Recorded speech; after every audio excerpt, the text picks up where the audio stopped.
안녕하세요. 책베이입니다. 오늘 여러분들께 소개해드릴 책은 최진영 작가님의 소설 구의 증명입니다. 출판사는 은행나무입니다. 네, 그럼 좋은 시간 되시기를 바랍니다. 1000년 후에도 사람이 존재할까? 누군가 이 글을 읽는다면 그때가 1000년 후라면 좋겠다.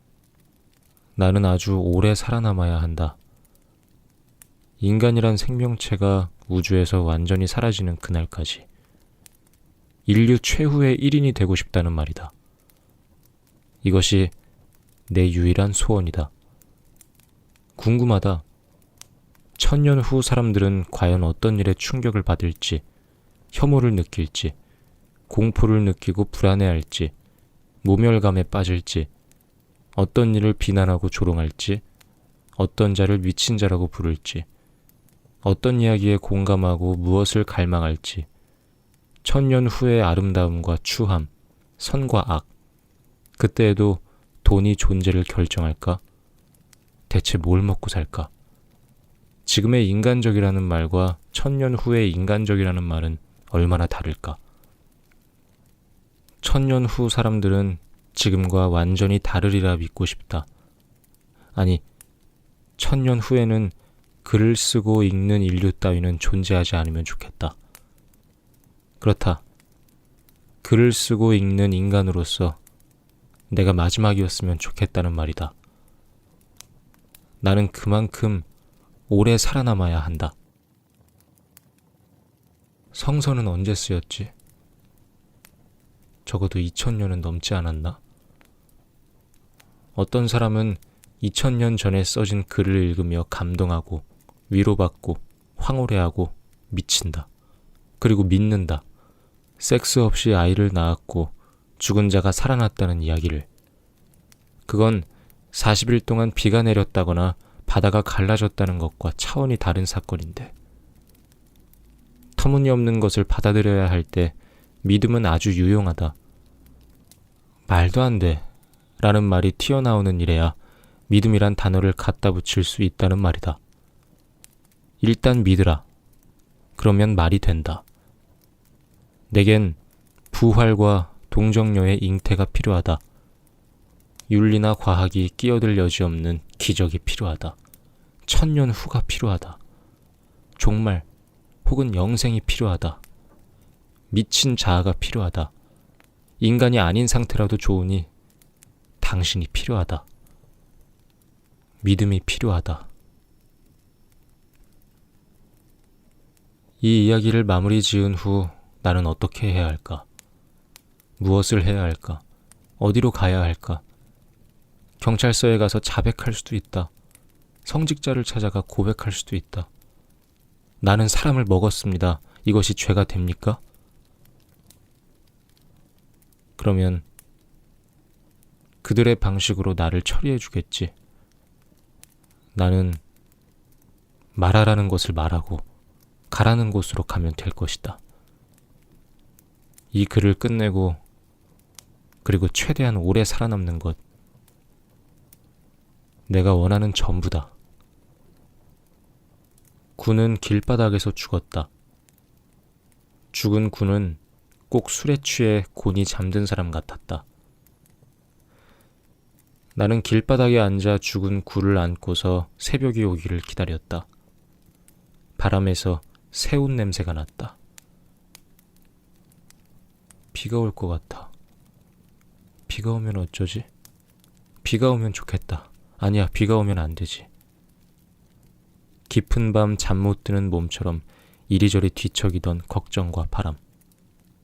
쇄골까지 내려온 구의 머리칼을 어루만지니 푸석한 머리칼이 한 움큼 빠졌다. 손에 쥔 그것을 가만히 보았다. 버릴 수 없어서 돌돌 말아 입에 넣고 꿀꺽 삼켰다. 밤은 천천히 가고 비는 오지 않았다. 나는 울지 않았고 구는 숨쉬지 않았다. 죽은 구를 안고 있었지만 그와 죽음이란 개념은 전혀 연결되지 않았고 같은 극을 띤 자석처럼 강렬하게 어긋났다. 모든 것, 상상 속에 일어난 일 같았다. 서서히 굳어가는 굴을 집까지 옮기고 그로부터 수십 일이 지난 후에도 그랬다. 네가 올 줄 알았다. 오리라는 것을 알았지만 분명 너를 기다렸지만 내가 죽기 전에 오길 바라는지 죽은 후에 오길 바라는지 혼란스러웠다. 살아있을 때도 원하는 바를 제대로 알지 못해 종종 너에게 선택을 미뤘고 때문에 핀잔을 들었는데 죽음을 코앞에 두고도 나는 내 마음을 읽지 못해 갈팡질팡했다. 죽는 모습을 너에게 보이기 미안했다. 죄스러웠다. 너에게 그런 짐을 떠맡기고 싶지 않았다. 그것은 내 부재만큼이나 너의 남은 생에 지우기 힘든 얼룩과 상처를 남길 테니까. 죽기 전에 너에게 꼭 해야 할 말은 없었다. 없는 줄 알았다. 말해야 할 것은 너와 함께했던 그 기나긴 시간 동안 다 하였을 테고 그럼에도 말하지 못한 것이 있다면 굳이 말할 필요 없다고 생각했다. 그런 것은 말이 되어 나와버리는 순간 본질에서 멀어진다고, 말이 진심에서 가장 먼 것이라고 너는 나의 그런 마음까지 알고 있으리라 믿었는데 내 믿음은 옳았을까? 나는 너에게 해야 할 말을 다 했던가? 아니지. 무엇이 아닌가 하면 말이고 진심이고 그런 게 아니라 넌 내가 죽기 전에 왔어야 했다. 내가 그것을 바랐다는 걸 죽는 순간에 알았다. 너를 보고 싶었다. 낡고 깨진 공중전화 부스가 아니라 닳고 더러운 보도블록 틈새에 핀 잡초가 아니라 뿌옇고 붉은 밤하늘이나 머나먼 곳의 십자가가 아니라 너를 바라보다 죽고 싶었다. 너는 알까? 내가 말하지 않았으니 모를까? 네가 모른다면 난 너무 서럽다. 죽음보다 서럽다. 너를 보지 못하고 너를 생각하다 나는 죽었다. 너는 좀 더 일찍 왔어야 했다. 내가 본 마지막 세상은 너여야 했다. 길이 시작되는 곳에 고여있는 가로등 불빛을 봤다. 눈을 감기 전까지 그것을 보았다. 저거 되게 따뜻해 보이네. 그런 생각을 했다. 다미는 저기로 오겠네. 그런 생각을 했다. 저거 꼭 담이네. 상상해보지 않은 건 아니었다. 구가 사라졌을 때, 쫓길 때, 협박에 시달릴 때, 시든 국화처럼 지쳐 잠든 구를 맹하니 바라보던 어느 고요한 밤에도 나는 상상했었다. 구가 먼저 죽으면 어쩌나. 구가 죽으면 나도 따라 죽어야지 마음먹었다. 하지만 내가 따라 죽으면 우리의 시체는 어찌 되는가? 누가 우리를 거두어 줄 것인가? 공무원이 우릴 가져가 태우겠지. 가져갈 때도, 접수할 때도, 태울 때도 구와 내가 어떤 사람이었는지, 어떻게 살아왔는지, 구가 나에게 구가 어떤 존재인지 우리 몸에 새겨진 기억과 추억 같은 것 상상하지 않겠지. 죽은 동물을 옮기고 태우듯 그러겠지. 우리 몸은 그렇게 사라지겠지. 내 몸이 그리 되는 것은 참을 수 있어도 구를 그리 둘 수는 없다. 그렇다면 구의 몸을 잘 감추고 나도 따라 죽어야지. 그렇게 마음을 고쳐먹었다. 그보다 더 자세히 생각하는 건 어쩐지 재수없게 느껴져서 더는 상상하고 싶지 않았다. 그런데 구가 먼저 물었다. 번개 맞아 죽은 고목 같은 집으로 숨어들던 날 밤이었다. 모로 누운 구가 나를 안고 물었다. 배고파? 난 고개를 저었다. 피곤해? 난 고개를 끄덕였다. 이모 화장할 때 많이 울었어? 난 가만히 있었다. 이모한테 한번 가볼까? 이모가 죽을 때 구는 내 옆에 없었다. 그때를 떠올리면 구가 미웠다. 구를 미워하고 싶지도 않고 이모가 죽던 날을 떠올리기도 싫었다. 그러니 그때 이야기는 그만하면 좋겠다고 생각했다. 내가 죽으면 어떡할래? 구가 물었다. 그 질문이 불행하고 잔인해서 울고 싶었다. 화장해도 매장해도 돈이 드니까 그 돈은 내가 꼭 만들어줄게. 근데 내가 죽으면 꼭 아무도 모르게 묻거나 태워야 해. 안 그러면 놈들이 내 시체를 팔아먹을 테니까. 나는 몸을 일으켜 구의 몸을 가만히 쳐다봤다. 고운 눈매, 산처럼 솟은 코, 귀여운 귀, 각질인 피부, 그래서 핥고 싶은 살, 애처로운 흉곽, 아이 볼 같은 엉덩이. 그의 다리는 꼭 어린 자작나무 같았다. 그 몸을 만지고 싶어 조물조물 만졌다. 아름다운 이것을 어찌 불에 태우고 땅에 묻을 수 있나? 내 손으로 그럴 수 있나? 나는 내 생각을 말했다. 널 태우기도 묻기도 싫으니까 절대 나보다 먼저 죽지 말라고. 그래. 나도 그래. 구가 말했다. 하지만 그런 날은 올 거야. 그런 날이 오면 너 모르는 데로 가서 나 혼자 죽을까? 그러는 게 나을까? 그건 가장 좋지 않은 방법이라고 나는 대꾸했다. 그리고 부탁했다. 우리 앞으로 함께해야 할 것들, 함께하고 싶은 것들에 대해서 시시콜콜 다 이야기한 다음 죽음에 대해 생각해보자고. 무섭고 슬픈 이야기는 우리 좀 더 건강해진 다음에 농담처럼 나누자고. 말을 끝내고 다시 자리에 눕는데 구가 말했다. 만약 네가 먼저 죽는다면 난 널 먹을 거야. 구의 몸을 잘 감추고 나도 따라 죽겠다는 다짐은 취소다. 그건 구가 죽지 않았을 때에나 할 수 있었던 나약하고 병신 같은 생각이다. 구의 몸을 잘 감추겠다니 대체 어디에 감추겠다는 말인가? 살아있는 구도 감추지 못하고 결국 들켜버린 주제에 나도 따라 죽겠다니. 그것이야말로 가장 좋지 않은 방법이다. 난 널 먹을 거야. 널 먹고 아주 오랫동안 살아남을 거야.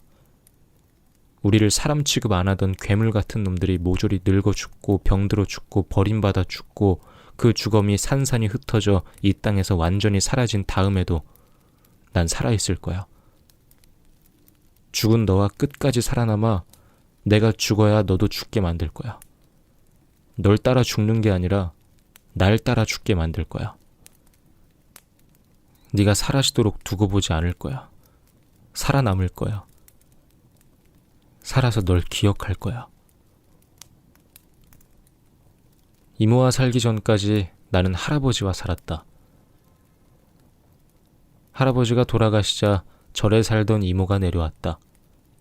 난 그때 이모를 처음 봤다. 이모도 나를 처음 봤다. 아니다. 이런 문장이 진실에 더 가까울 것이다.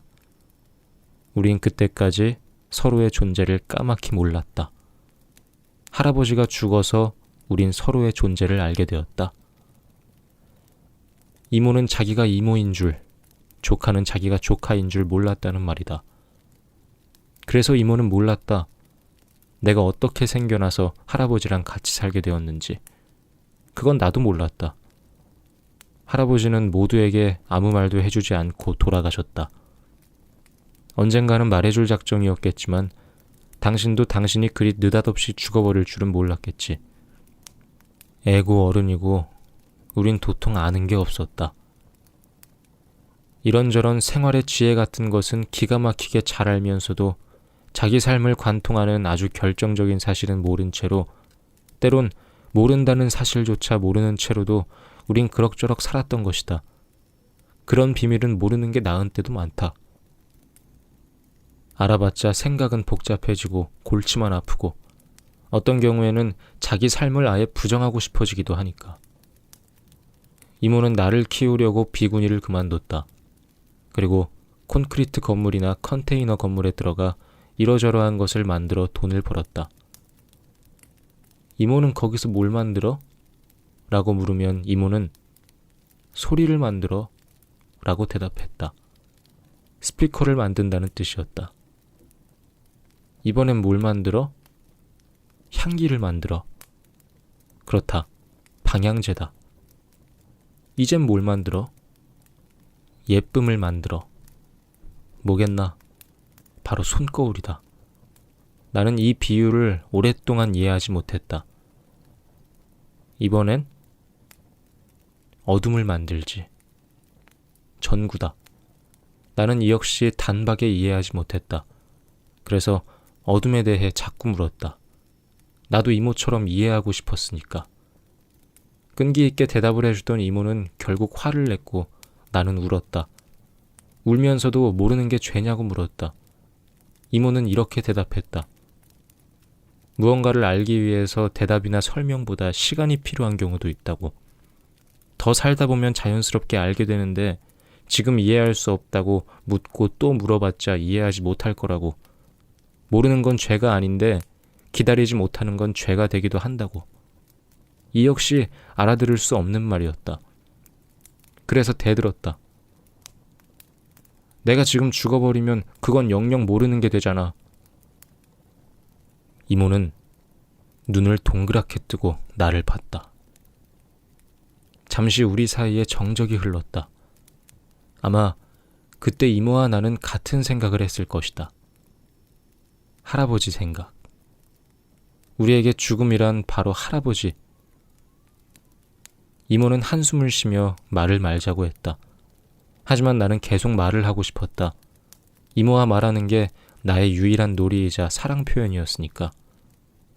그때 나는 세상에서 이모만을 사랑했다. 이모에게 내 사랑을 모두 쏟아부었고 쏟아붓는 만큼 받아내고 싶었다. 하지만 이모는 나를 먹여 살리기 위해 돈을 벌었다. 밤낮으로 부지런히 무언가를 만들어서 돈을 버는 것. 그것이 이모의 사랑 표현이었으니까.